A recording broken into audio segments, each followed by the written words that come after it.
ભવ્ય તિરંગા યાત્રામાં સુરત શહેર થયું દેશભક્તિમાં લીન. લાખો સંખ્યામાં ઉમટી જનમેદની. તિરંગા પદયાત્રામાં 1 લાખની જનમેદની ઉમટી. તિરંગા યાત્રાના માર્ગને દુલ્હનની જેમ શણગારવામાં આવ્યો.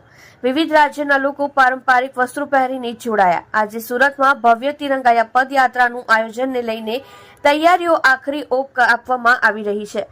તિરંગા યાત્રામાં 1 લાખની જનમેદની ઉમટી પડી હતી. 2 કિલોમીટરની તિરંગા યાત્રાને લઈ વાય જંકશનથી લાલભાઈ ક્રિકેટ સ્ટેડિયમ સુધીના માર્ગને દુલ્હનની જેમ શણગારવામાં આવ્યું છે.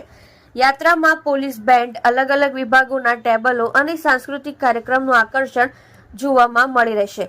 જે યાત્રામાં બીએસએફ, સીઆરપીએફ, રેપિડ ફોર્સ સહિત પોલીસના જવાનો પ્રથમ વખત સામેલ થવો જોવા મળી રહ્યા છે. તિરંગા યાત્રામાં 1 લાખની જનમેદની ઉમટી પડી છે. સુરતમાં આજે યોજાવા જઈ રહેલી ભવ્ય તિરંગા યાત્રામાં વિવિધ રાજ્યના લોકો પારંપરિક વસ્ત્રો પહેરીને જોડાવાના છે. અલગ અલગ સમાજ અને સ્કૂલ સહિતના કુલ 20 બેન્ડ દ્વારા પ્રસ્તુતિ કરવામાં આવનાર છે. રાજ્યમાં પ્રથમ વખત તિરંગા યાત્રામાં શસ્ત્ર દળો દ્વારા માર્ચ પાસ્ટ, વિદ્યાર્થીઓ દ્વારા વિવિધ સાંસ્કૃતિક કાર્યક્રમની પ્રસ્તુતિ અને પોલીસ બેન્ડ સહિત વિવિધ વિભાગોના ટેબલો રજૂ કરવામાં આવ્યા છે.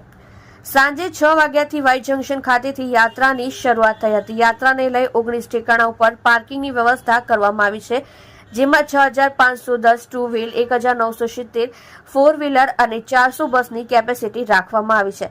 સાંજે 6 વાગ્યાથી વાય જંકશન ખાતેથી શરૂ થઈ યાત્રા. આ તિરંગા યાત્રામાં લાખોની સંખ્યામાં લોકો જોડાયા છે. કેન્દ્રીય મંત્રી અને પ્રદેશ પ્રમુખ CR પાટીલ સહિત ધારાસભ્યો અને સામાજિક આગેવાનો મોટી સંખ્યામાં જોડાશે.